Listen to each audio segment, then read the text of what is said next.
मैं मोदी जी पर एक कविता सुनाऊं? हाँ सुनाओ ना, बिल्कुल सुनाओ। सुनिए। अच्छा, एक बार जो सुनना चाहते हैं मोदी जी पर वो हाथ उठाएं। लो जी, सब बड़ी सुनना चाहते हैं। अभी रुचि खत्म नहीं हुई ना। इसी बात को ही सुनने के लिए बैठे हुए हैं कि मोदी जी पर आप सुनाएंगे क्या। यही तो आश्चर्य करोगे आपकी मोदी जी पर सुनाऊंगा क्या। एक शब्द खिलाफ नहीं बोलूंगा, एक शब्द उनके पक्ष में नहीं बोलूंगा। और उसमें कविता में हरिओम पवार जिंदा है। मेरी आज भी मान्यता है, जब मैंने 40 साल पहले कविताएं लिखनी शुरू की तब मैंने इस सिद्धांत को स्वीकार लिया था, कविताएं सरकारों का समर्थन नहीं होती। जब जब कविताओं ने सरकारों के समर्थन किए, या तो कविताएं मर गई या सरकार गिर गई। मैंने जीवन भर सरकारों का समर्थन किया ही नहीं। एक कविता लिखी, वाजपेयी साहब ने जब परमाणु विस्फोट किए तो मैं अपने को रोक नहीं पाया, मैंने उनके परमाणु विस्फोट के समर्थन में एक लंबी कविता लिख मारी और उन्हीं को जा सुनाई। बड़े खुश हुए, बहुत अच्छी लिखी है। मैंने कहा जी, दो बातें होंगी,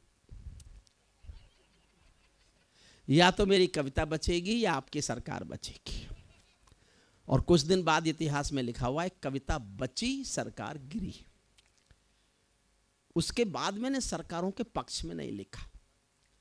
अच्छा, पिछले दिनों साहब मुझे ये स्वीकार करने में कोई संकोच नहीं है, मैं छिपाऊं भी तो छिपती तो है नहीं बात। मैं बाबा रामदेव के साथ काम करता हूं। जिस सरकार को हटाना चाहते थे बाबा रामदेव, जो आंदोलन चला रहे थे, शायद उसमें कहीं आगे पीछे इधर उधर मैं भी था, गजेंद्र भी था, मैं था, गजेंद्र था, हम बाबा के साथ थे। हालांकि हमें ये नहीं पता था बाबा क्या चाहते हैं। ये हमें आज भी नहीं पता कि बाबा क्या चाहते हैं। ये पता है कि वो 3000 परिधान ला रहे हैं। परिधान एक नई रेंज लेके आ रहे हैं, वो एक अलग विषय है। अच्छा, जिनको हटाना था वो हटा दिए, जिनको लाना था वो ला दिए। अब हम करें क्या। यूनिवर्सिटी से रिटायर हो गया मैं, और कोई काम बचा नहीं। तो मैंने एक ऐसी कविता लिखी है, एक शब्द पक्ष में नहीं है उनके, एक शब्द खिलाफ नहीं है उनके, और ये देश बोलता है कविता में। मैं आपको ये कविता सुना देता हूँ, पूरी नहीं, उसका थोड़ा हिस्सा सुना देता हूँ। समय की जो सीमाएं हैं, 1 बजे तक की आयोजकों को परमिशन है। देखिए, मैं कई बार मैं उस कानून को तोड़ने का हिस्सा बन जाता हूं जो बनवाने में मैं कभी योगदान था मेरा। 1996 में सुप्रीम कोर्ट में सबसे पहले जो जनहित याचिका दायर हुई थी साउंड पॉल्यूशन रोकने के लिए, वो हम लोगों ने की थी। मेरठ के कुछ प्रोफेसर्स ने मिलकर की थी, उनमें मैं भी था, मेरे भी दस्तखत थे कि देश में 10 बजे के बाद लाउड स्पीकर नहीं बजने चाहिए, ये नॉइज पॉल्यूशन है, साउंड पॉल्यूशन है, ये बंद होना चाहिए। सुप्रीम कोर्ट का जनहित पर पहला फैसला 1996 में जब आया था, वो हमारे कारण आया था। और अब इसको अक्सर मैं ही तोड़ता हूँ। क्या मैंने कहा ये पंगा किसके कारण पैदा हुआ। नहीं, ये जरूरी है, लेकिन अब छूट होती है, 15 दिन की छूट हुई बाद में। सुप्रीम कोर्ट ने कहा 1 साल में 15 दिन ऐसा कोई नियम लागू नहीं होगा, तो उन 15 दिन में से आज 1 दिन है।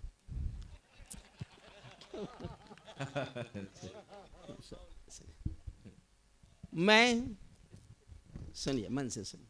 क्यों साहब, ठीक है ना? ये पीछे बैठे सारे हमारे आदरणीय आयोजक लोग सोच रहे हैं फंस गए, काहे को गजेंद्र से कहा होगा कि इसे बुलाओ। देखिए, मेरा गड़बड़ ये क्या साहब, जब तक मैं 4 कविताएं नहीं सुना लेता मेरा गला खुलता ही नहीं है। मैं 4-5 साल बाद आया हूं और कई संस्थाओं को मिलके, ये कई संस्थाओं का मिला जुला कार्यक्रम है ना, एक का ही है, अग्रवाल एक ही संस्था है। तो पिछले 4-5 साल से आर्थिक तंगी में थी क्या? शंकर चौक पे कविताएं सुनाते थे। 1 साल पहले आया था। अच्छा, पिछले साल नोटबंदी के कारण रहा होगा। तो फिर तो आपने मोदी सुन ली होगी, फिर क्यों सुनना चाहते हो? हाँ, कोई बात नहीं, कौन सी याद रहती है। चलिए साहब, याद भी हो तो क्या फर्क पड़ता है। उसका जो अंतिम छंद है वो नया सा है। मैं ताजों के लिए समर्पण वंदन गीत नहीं गाता, मैं ताजों के लिए ताली बजाते रहिएगा सब। देखिए, तालियों से कविता बड़ी नहीं होती, ताली किसी कविता का मापदंड नहीं है। लेकिन मुश्किल ये हो गई इस देश में कि जब ताली नहीं बज रही होती है ना, तो हमारे मन में ख्याल कि मुझे कुछ भी नहीं गम था, अगर गम था तो ये गम था, मेरी कश्ती जहाँ डूबी वहाँ पानी बहुत कम था। हमें लगता है कि सुन ही नहीं जा रही। और इस देश में ताली बजवाने की एक बड़ी गलत परंपरा बन गई। ये रोग हो गया कवियों को कि वो तालियों की गड़गड़ाहट में कविता पढ़ने लगे। ताली नहीं बजे तो उन्हें कुछ कमी नज़र आती है। कोई ताली कविता का मापदंड नहीं है, मैं खुद स्वीकारता हूँ, लेकिन अब एक दिन में तो हम ठीक हो नहीं सकते। आप ये उम्मीद करो कि हम राम का मंच है एक दिन में ठीक हो जाए, तो बता अच्छा जहाँ लगे बजाते हैं। मैं ताजों के लिए समर्पण वंदन गीत नहीं गाता, दरबारों के लिए कभी अभिनंदन गीत नहीं गाता, गौन भले हो जाऊं लेकिन मौन नहीं हो सकता मैं। चौथी पंक्ति समझ जाओगे तो मेरी पूरी कविता समझ जाओगे। एक पंक्ति पर मेरी पूरी कविता की आत्मा टंगी है। मैं ताजों के लिए समर्पण वंदन गीत नहीं गाता, दरबारों के लिए कभी अभिनंदन गीत नहीं गाता, गौन भले हो जाऊं लेकिन मौन नहीं हो सकता मैं। पुत्र मोह में शस्त्र त्याग कर द्रोण नहीं हो सकता मैं। पुत्र मोह में शस्त्र, सल्यूट, वाह। पुत्र मोह में शस्त्र त्याग कर द्रोण नहीं हो सकता मैं। कितने ही पहरे बैठा दो मेरी क्रुद्ध निगाहों पर, मैं दिल्ली से बात करूंगा भीड़ भरे चौराहों पर। मैं गाथा वाचन करता हूँ सिंहासन परिवर्तन की, अच्छे दिन आने वाले हैं नारों के आकर्षण की। कभी किसी भी प्रलोभन में मेरी कलम नहीं बिकती, कभी किसी भी प्रलोभन में मेरी कलम नहीं बिकती, और किसी भी डर के आगे दिन को रात नहीं लिखती। मैं शब्दों की क्रांति ज्वाल हूँ वर्तमान को गाऊंगा, जिस दिन मेरी आग बुझेगी मैं उस दिन मर जाऊंगा। जिस दिन मेरी आग बुझेगी मैं उस दिन, जिस दिन मेरी आग बुझेगी मैं उस दिन मर जाऊंगा। सत्ता का आकर्षण मेरी भूख नहीं, शाल दुशाला चंदन मेरी भूख नहीं, सरकारी अभिनंदन नहीं चुने मैंने, राजनीति के बंधन नहीं चुने मैंने, पद्म पुरस्कारों की चाह नहीं करता, दरबारों की मैं परवाह नहीं करता, कलम सिपाही बनकर जिंदा रहता हूँ, भूखे बच्चों से शर्मिंदा रहता हूँ, भूखे बच्चों से शर्मिंदा रहता हूँ, पगडंडी से लांग किले तक जाता हूँ, झुग्गी झोंपड़ियों के आंसू गाता हूँ, लेकिन दरबारों में कभी का शीश नहीं झुकने दूंगा, कविता का सिंहासन से संग्राम नहीं रुकने दूंगा, कविता का सिंहासन से सत्ता बदली, कविता वहीं से शुरू हुई। भारत माँ के घरों में नया बसंत दिखाई देता है। अगली पंक्ति सबको समझ में तो आएगी, अब ताली बजाओगे कि नहीं बजाओगे मैं नहीं जानता। भारत माँ के घर में नया बसंत दिखाई देता है, वंशवाद की परंपरा का अंत दिखाई देता है। वंशवाद, बहुत अच्छा। ये जगबीर राठी के घर गया मैं, तो वहाँ एक चौधरी बैठे थे हरियाणा के। वो चौधरी बोले भाई इस बार मोदी नहीं आता। मैंने कहा जी अच्छा नहीं आता, कौन आएगा? बोले भाई दूसरा एक चौधरी और बैठा था। बोले भाई भी मायावती जी आ सकें, ममता जी आ सकें, अखिलेश जी आ सकें, राहुल जी आ सकें, शरद पवार आ सकें, सबके नाम लिए। तो पहला वाला चौधरी बोला भाई जब सत्यानाश होना ही है तो फिर सपना चौधरी के बुरी है। और अच्छे, क्या बात है। भारत माँ के घर में, अच्छा आप समझते हो गजेंद्र मैं हंसा नहीं सकता? नहीं, क्यों नहीं हंसा सकता? मैं इतना हंसा सकता हूँ कि हंसी वालों के पोस्टर भी उखाड़ देता हूँ कई बार, पर समय नहीं है। क्या ऐसा क्यों हो जाता है? आप तो कुछ नहीं कर रहे लेकिन हाँ, जी हाँ, कोई बात नहीं आता है। जी हाँ, आपके पास, मेरे पास नहीं। भारत माँ, तो इन्हों को रखो क्यों सुन रहे थे? देखो मैं जाट हूं, मूर्ख नहीं हूं। मैं जानता हूं देश की सर्वाधिक बौद्धिक कौम अग्रवाल समाज के बीच बैठा हुआ हूं। आपने संस्कार संस्कृति का पोषण किया है, रक्षा की है। जितना इस देश में अग्रसेन समाज ने और जैन समाज ने अपनी संस्कार संस्कृति मर्यादाओं का पालन पोषण किया है, अगर हर कौम ने कर लिया होता तो हिंदुस्तान में कोई भी सांस्कृतिक प्रदूषण हुआ ही नहीं होता, हुआ ही नहीं होता। चलिए, भारत माँ के घरों में नया बसंत दिखाई देता है, वंशवाद की परंपरा का अंत दिखाई देता है। तुमने उस दिन परंपरा का सूरज को गाया था, तारीफ नहीं की, लेकिन कोई काम ऐसा कर दिया हो जो इतिहास में लिखा जाएगा, तो वो मैंने भी लिखा है। समर्थन चाहता हूं पूरे सदन का, आपको लगे कि इस काम की तारीफ तो होनी चाहिए थी। मोदी की तारीफ नहीं है, एक काम की तारीफ है। तुमने उस दिन परंपरा का सूरज को गाया था, जिस दिन तुमने संसद की चौखट पर शीश झुकाया था, जिस दिन तुमने संसद की चौखट पर शीश झुकाया था, बहुत बधाई देता हूं मैं परिवर्तन के नायक को। मैंने 20 साल कविताएं सुनाई हैं उनको, जब वो मुख्यमंत्री नहीं बने थे, उससे पहले से मेरे श्रोता हैं। लेकिन एक बात कह के जाता हूं, भगवान राम के मंच पर गजेंद्र सोलंकी आज की रात की सबसे ज्ञान की जो मेरे पास बात कहने की है वो मैं कह के जा रहा हूं। आप जिसके साथ उठते बैठते हो और वो देखते ही देखते देश का सबसे बड़ा आदमी बन जाए, तो फिर उसके साथ आपका क्या रिश्ता है ये तय करने का अधिकार उस पर मत छोड़ना। ये तुम तय करना कि तुम्हारा उससे क्या रिश्ता है। बहुत अच्छी बात है। क्या और मैं रिश्ता तय करता हूं, मैं आपसे आशीष मांगता हूं और केवल ये एहसास जीना चाहता हूं। मैं जानना चाहता हूं मुझे आप कैसे आशीष देंगे। सुनना, बहुत बधाई देता हूं मैं परिवर्तन के नायक को, बहुत बधाई दी है मैंने परिवर्तन के नायक को, लेकिन कैसे मर जाने दूंगा आंसू के गायक को। आप विजय के जननायक हो, मैं पीड़ा का गायक हूं। आप राजपथ के नायक हो, मैं जनपथ का नायक हूं। आप राजपथ के नायक हो, मैं जनपथ का नायक हूं। निर्वाचन ने सौंपा है सम्मान तुम्हारे हाथों में, लोकतंत्र की मां संसद का मान तुम्हारे हाथों में, लोकतंत्र की मां संसद का मान तुम्हारे हाथों में, संविधान के पालन का अरमान तुम्हारे हाथों में, तिलक गोखले गांधी का वरदान तुम्हारे हाथों में, अमर तिरंगे की सौंपी है शान तुम्हारे हाथों में, सौंप दिया है पूरा हिंदुस्तान तुम्हारे हाथों में, सौंप दिया है पूरा हिंदुस्तान तुम्हारे हाथों में। विजय किसी की नहीं, विजय ये परिवर्तन के यश की थी। देश एक चेंज चाहता था और देश का कुछ पता नहीं कब चाहने लगे।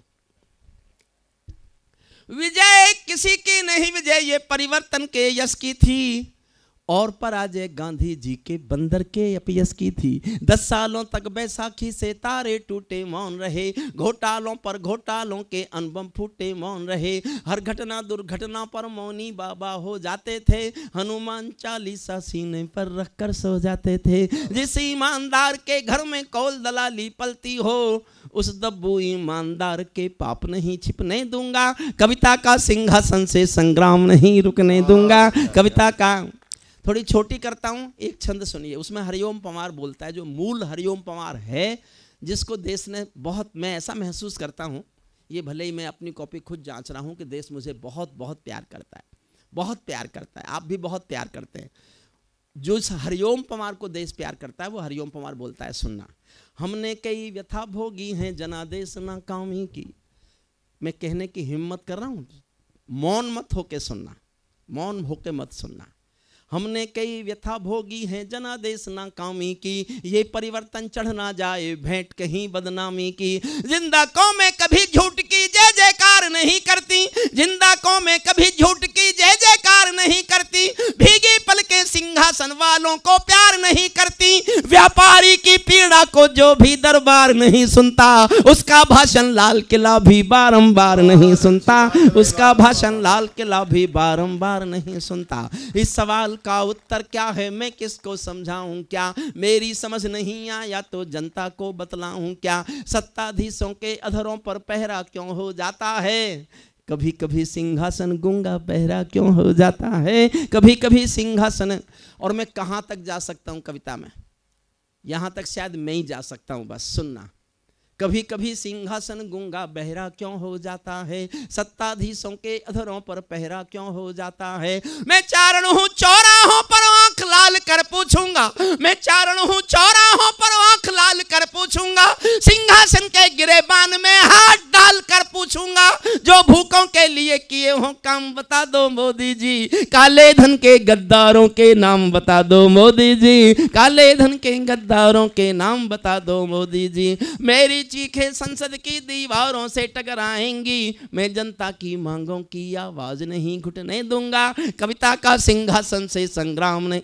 अंतिम छंद सुनिए जिसके लिए इस कविता को चाहा आपको। ये सौगंध तुम्हारी है मैं देश नहीं बिकने दूंगा, देश नहीं मिटने दूंगा, मैं देश नहीं झुकने दूंगा। है मेरा विश्वास कभी सौगंध नहीं तोड़ोगे तुम, है मेरा विश्वास कभी सौगंध नहीं तोड़ोगे तुम, भारत माँ की सेवा का अनुबंध नहीं छोड़ोगे तुम। ऐसा कुछ कर जाओ पूरा देश देखता रह जाए, देश नहीं भूमंडल का परिवेश देखता रह जाए, ऐसा कुछ कर। देखो साहब, सब कुछ है देश में, 10 सेकंड और दो मुझे। केवल देश में संवेदनाएं मर रही हैं। हर सरकार ने काम किया है, ऐसा नहीं है कि किसी सरकार ने काम नहीं किया होगा। हर सरकार जो कर सकती है करती है, लेकिन संवेदनाएं बचाने में हर सरकार असफल हो गई। एक छोटी सी बात सुना, छोटी सी कहानी है।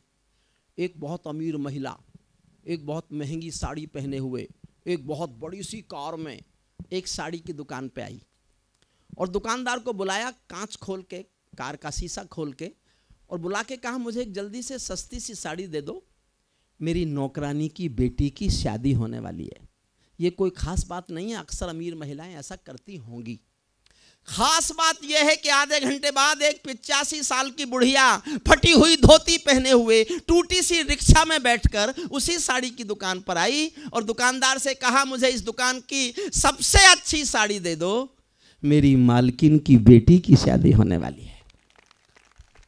मरते हुए संवेदनाओं को बचाना ही संस्कृति की रक्षा है, वरना तो संस्कृति की धन दौलत से नहीं बचती, संवेदनाएं जिंदा रखने से बचती है। अंतिम छंद इस कविता का सुनाता हूं, जिसके लिए मैंने कविता लिखी, सुनना। ऐसा कुछ कर जाओ पूरा देश देखता रह जाए, देश नहीं भूमंडल का परिवेश। 12 लाइन है, ये मेरी 12 डिमांड है सरकार से, आपकी ओर से हैं, जनता की ओर से हैं, देश की जनता की ओर से हैं। ये 12 मांग कोई पूरी कर दे, कांग्रेस कर दे, भाजपा कर दे, सपा कर दे, बसपा कर दे, मैं हिमालय चला जाऊं, कविता लिखना छोड़ दूंगा। लेकिन जब तक ये 12 मांग पूरी नहीं होती, मैं चिल्लाता रहूंगा, चीखता रहूंगा। एक एक लाइन में एक एक डिमांड है। मैं जानना चाहूंगा कि आप कितना चाहते हैं कि ये मांग हमारी पूरी हो जाए। पहली मांग पढ़ता हूं। ऐसा कुछ कर जाओ पूरा देश देखता रह जाए, देश नहीं भूमंडल का परिवेश देखता रह जाए। संसद को गुंडों से दागी चेहरों से खाली कर दो, पहली मांग है। इतनी तालियों से नहीं होगी, थोड़ा और उठाओ, तालियां तो होगी। एक एक लाइन में एक एक मांग सुनाना चाहता हूं। संसद को गुंडों से दागी चेहरों से खाली कर दो, भूखे मरते हुए किसानों के घर खुशहाली भर दो। भूखे मरते हुए, सल्यूट, आपने मेरी बात को पकड़ लिया। भूखे मरते हुए किसानों के घर खुशहाली भर दो। युवा खून बेरोजगार है ये अफसोस खत्म कर दो। भ्रष्ट व्यवस्था से उपजा है जो आक्रोश खत्म कर दो। कश्मीर में भारत माँ की जयकारों के स्वर दे दो। बहुत अच्छा है, क्या बात है, वाह वाह। आदरणीय मोदी जी लाए जापान का प्रधानमंत्री, चीन का राष्ट्रपति, इजराइल का प्रधानमंत्री, और तीनों को अहमदाबाद ले गए। अहमदाबाद में रोड शो अपने घर में। मैं इस दिल्ली में खड़ा होकर बोल के जाता हूं अग्रसेन समाज के अग्रसेन जयंती के इस मंच पर कि आदरणीय मोदी जी, ये देश आपको जम्मू कश्मीर के श्रीनगर के लाल चौक पर रोड शो करते हुए देखना चाहता है, रोड शो करते हुए देखना चाहता है। और आप दिल्ली के लोग हैं, इस दर्द को जानते होंगे। ये दर्द आपने सहा हो। मैं 28 साल से इस आंसू को पी रहा हूँ, 28 साल से दर्द चीख रहा हूँ। आपको बात पहुँच जाए मैं कहाँ बोल रहा हूँ, तो मुझे एक बार अब तक की सबसे अधिक ताली बजाकर बताना कि आप इस दर्द के, इस आंसू के, इस चीख के, इस चित्कार के दर्द से कहीं ना कहीं कुछ भी नहीं कर सकते। आप कम से कम परिचित तो हैं। अगर परिचित भर हैं तो मुझे तालियों से बताना कि आप जानते हैं। कश्मीर में भारत माँ की जयकारों के स्वर दे दो। हर विस्थापित कश्मीरी पंडित को उसका घर दे दो। हर विस्थापित कश्मीरी पंडित को उसका घर दे दो। खेलों को नेताओं से, पूंजीपतियों से मुक्त करो। माँ बहनों बेटी का जीना स्वाभिमान से युक्त करो। झोपड़ियों को मत सिखलाओ तौर तरीका जीने का। उन्हें मैसर कर दो केवल अच्छा पानी पीने का। उन्हें मैसर कर दो केवल अच्छा पानी पीने का। नंगे बदन लिए फिरते हैं ख्वाहिश एक लंगोटी की। खाली पेट लिए बैठे हैं उम्मीदें 2 रोटी की। कहीं भूख से कोई बच्चा मर ना जाए, याद रहे 10 करोड़ भूखी पीढ़ी की याद तुम्हें फरियाद रहे। तुम चाहो तो भारत के घर घर को देवालय दे दो। तुम चाहो तो भारत के घर घर को देवालय दे दो। लेकिन सबसे पहले झोंपड़ियों को शौचालय दे दो। लेकिन सबसे पहले झोंपड़ियों को शौचालय दे दो। ऐसा कुछ कर जाओ पूरा देश देखता रह जाए। देश नहीं भूमंडल का परिवेश देख। अंतिम पंक्तियां सुन लीजिए और यहीं विदा करते हैं। गजेंद्र सोलंकी आएंगे, कोई आदरणीय आयोजक आएंगे, आपको भी धन्यवाद देंगे, कवियों को भी धन्यवाद देंगे। देखो साहब, भारत में पक्षपात खत्म हो जाए ये तो कभी हो नहीं सकता, भ्रष्टाचार खत्म हो जाए ये भी नहीं हो सकता। बड़ी मेहनत से पाला पोसा है हमने, तो एक लाइन का पक्षपात तो मेवे से भी हो गया है, आखिरी लाइन का, और आपकी तालियां उसको मंजूर करेंगी। मेरा विश्वास है कि उस पक्षपात को, अगर ये कामना हो किसी की, ऐसा कोई मिल जाए इस कामना में का लिखा जाए तो फिर कोई गुनाह नहीं है, उस पक्षपात को आप स्वीकार कर लेना। अंतिम पंक्तियां पढ़ता हूं गजेंद्र सोलंकी को, मेरा बहुत लाडला प्यारा छोटा भाई, जिसको मैं बहुत बहुत प्यार करता हूं। ओज का, सांस्कृतिक विरासत का ऐसा एक स्वर जो दुनिया में जहां हिंदी जानी जाती है वहाँ भारत की संस्कृति संस्कार का ध्वज लेकर वो कविता सुनाने जाता है। मैं इसलिए नहीं जाता कि मुझे हवाई जहाज़ से डर लगता है, यहाँ तक कार में आ जाऊँ तो मैं तो बस श्रीनगर आता हूँ और बस। ठीक है, ये हमारा छोटा भाई जगबीर राठी इस समय भी किसी को मैसेज कर रहा है, नहीं कर रहा तो इस मोबाइल को बंद करके ऊपर हाथ कर, मोबाइल हटा ले, क्योंकि ताली तुझे बजानी है। बढ़िया, हरियाणवी संस्कार संस्कृति का, लोकल डायलेक्ट का एक बहुत प्यारा सा मुस्कुराहट खिलखिलाहट का मसीहा है ये। हंसते हंसते गंभीर बात कहा जाता है। देखा नहीं आपने, हंसते हंसते भगत सिंह का चित्र आपके आंखों के आगे डाल के ऐसा कर दिया जैसे साक्षात भगत सिंह खड़ा हो। ये गुण केवल हमारे गुणवीर जगबीर राठी में। अंतिम छंद सुनिएगा इसका। ऐसा कुछ कर जाओ पूरा देश देखता रह जाए, देश नहीं भूमंडल का परवेश। समर्थन करना, गंभीर पंक्तियां पढ़ने जा रहा हूं एक एक। ऐसा कुछ कर जाओ पूरा देश देखता रह जाए, देश नहीं भूमंडल का परवेश देखता रह जाए। ऐसा लगे कि सबका साथ तुम्हारे दिल की इच्छा है।